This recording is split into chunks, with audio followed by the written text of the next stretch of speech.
conosco. Ele está no meio de nós. Proclamação do Evangelho de Cristo segundo Mateus.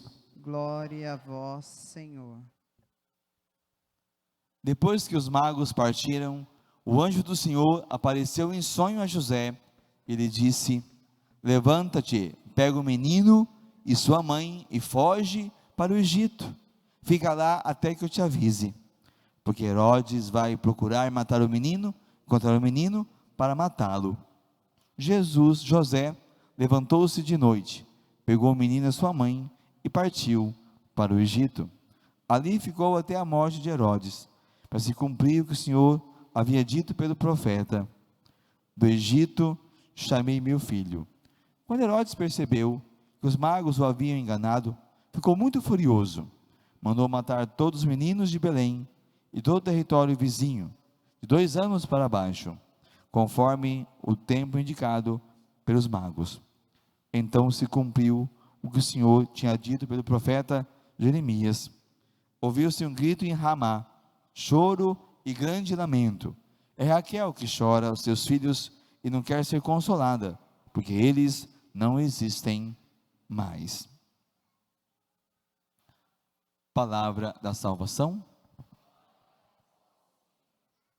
Hoje, no tempo do Natal, vamos sempre encontrando celebrações bonitas.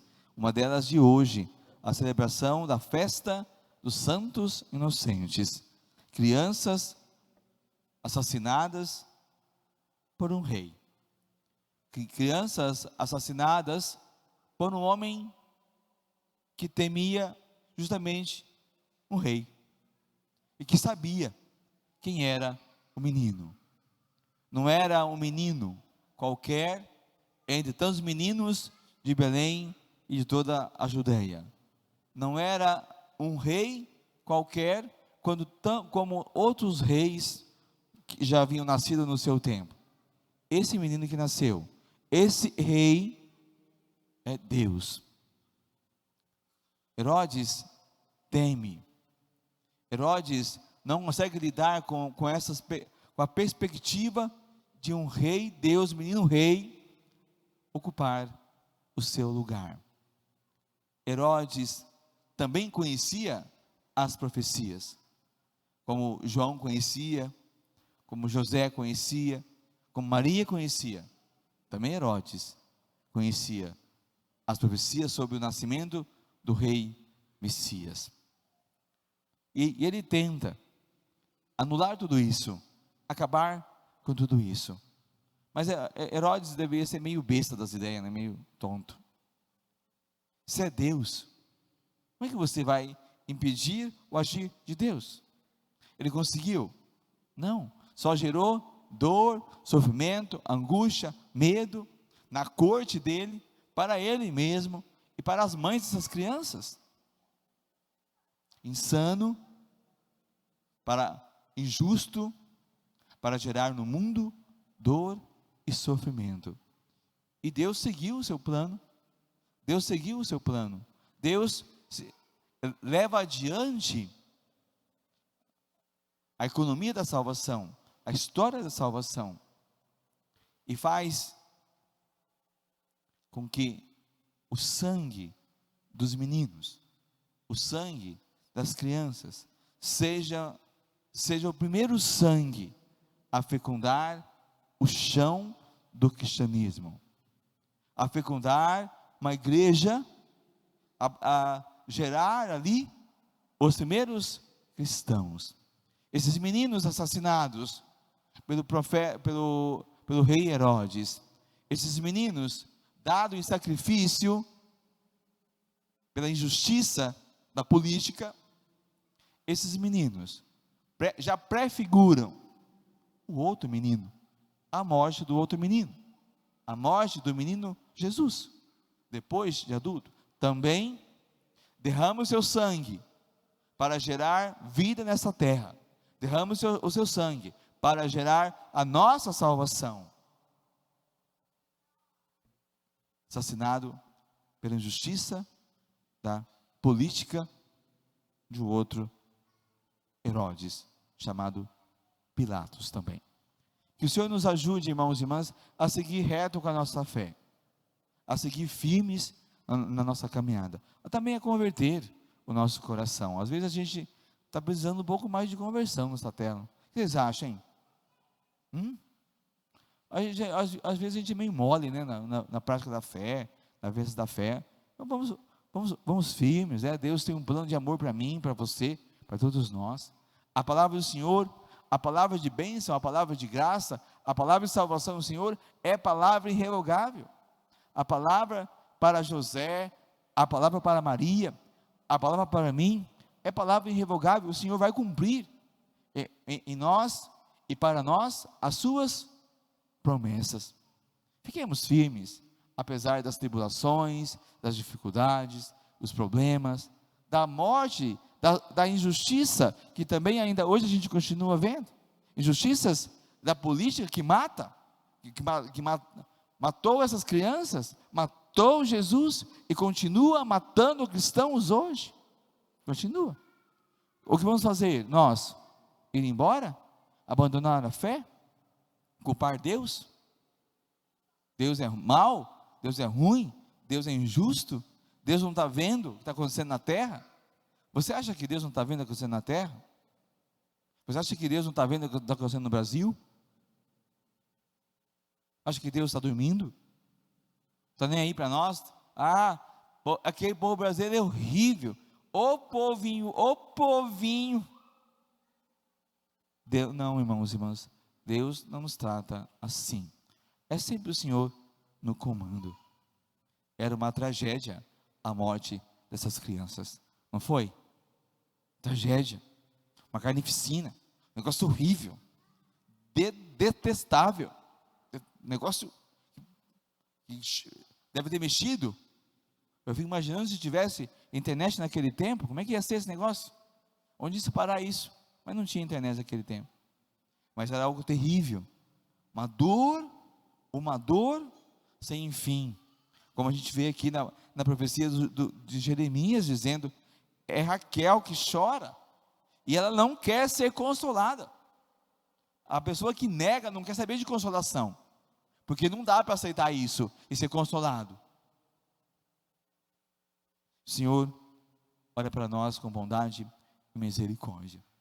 Ainda que haja tragédias, ainda que haja dores, ainda que haja mortes em nosso meio, injustiça em vários campos, na família, na política, na economia, na sociedade, na cultura, na educação, na nossa vida pessoal, nossa casa, nosso trabalho, ainda que haja todas essas injustiças, que para nós continuam sendo abomináveis,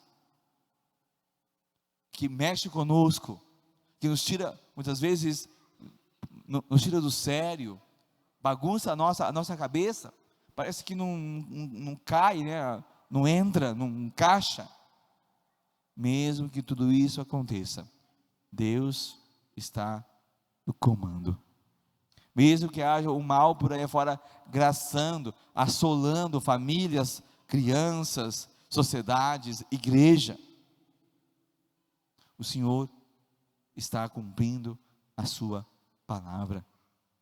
Foi assim com Jesus, foi assim com Maria, foi assim com José. Passamos como José. Foi fácil para José fazer o que ele fez aqui no Evangelho de hoje?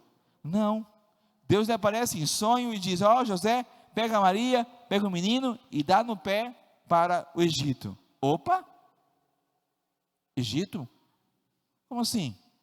Como é que eu vou? Não tenho dinheiro, não tenho carro, o que eu vou fazer lá? Como é que vai ser minha vida? Já pensou que José fica com essa converseira? E o Egito não era pertinho, ele ia a pé ou de camelo ou de jumento, não tinha muita alternativa de viagem naquele tempo. Ele vai para um lugar desconhecido, ele vai para um lugar desconhecido, e longe, põe longe, não está pertinho, pois ele vai, obedeceu, ouviu, entendeu que era Deus agindo na história, através dele, agindo na história da humanidade e na história de todo o povo, obedece, pega o menino e vai, e ficará até o sinal. O sinal é a morte do rei Herodes. Depois ele volta. Que o Senhor também nos ajude, a gente também queira escutar a sua palavra. Eu não tenho dúvida de que Deus fala conosco todos os dias. Fala conosco, seja através dos sinais da natureza, do mundo, numa palavra que nos chega, numa pessoa que a gente encontra, na palavra de Deus, na Santa Missa, na nossa oração pessoal, individual. O Senhor continua falando, o Senhor continua indicando como Ele quer que as coisas sejam, que as coisas aconteçam. Abramos os nossos ouvidos, a nossa alma, para escutar o Senhor. Abramos também o nosso coração para acolher essa palavra do Senhor e permitir que Deus faça a história, restaure a casa da nossa vida, a casa da nossa igreja, a casa da nossa terra, a partir da nossa fraqueza, a partir também do nosso limite. Deus, pode soar meio estranho o que eu vou dizer, mas só para a gente também entender e olhar para frente com esperança. A festa dos Santos Inocentes nos convida a olhar para frente e olhar com esperança, apesar das tragédias deste mundo. Deus quer contar comigo, Deus quer contar com você, Deus quer contar com a nossa fraqueza, com o nosso limite, com o jeito que você está, o jeito que você é, viu, irmãs? Deus quer contar com vocês, e não porque a gente é o melhor, o português errado, o mais bem preparado, o melhor preparado.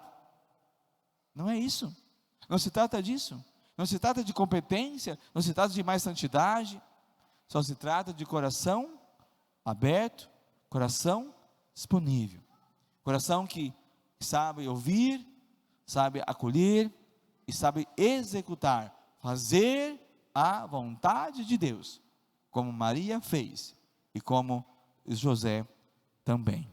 Peçamos ao Senhor essa graça. Fiquemos em pé.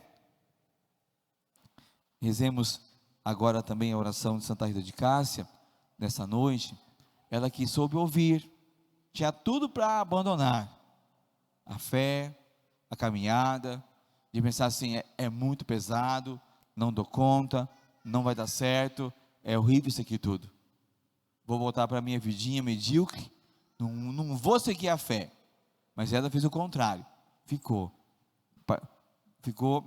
na fidelidade, passou então das batalhas, das pequenas derrotas de cada dia, para a grande vitória, santidade na sua vida.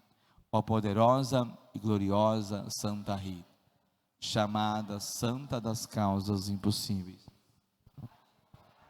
Caso desesperados, auxiliadora da última hora, refúgio e abrigo da dor, que arrasta para o abismo do pecado e da desesperança, com toda a confiança em vosso poder, junto ao coração sagrado de Jesus.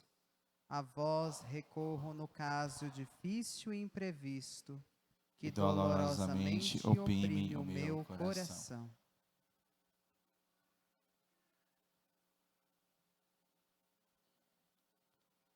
Obtenha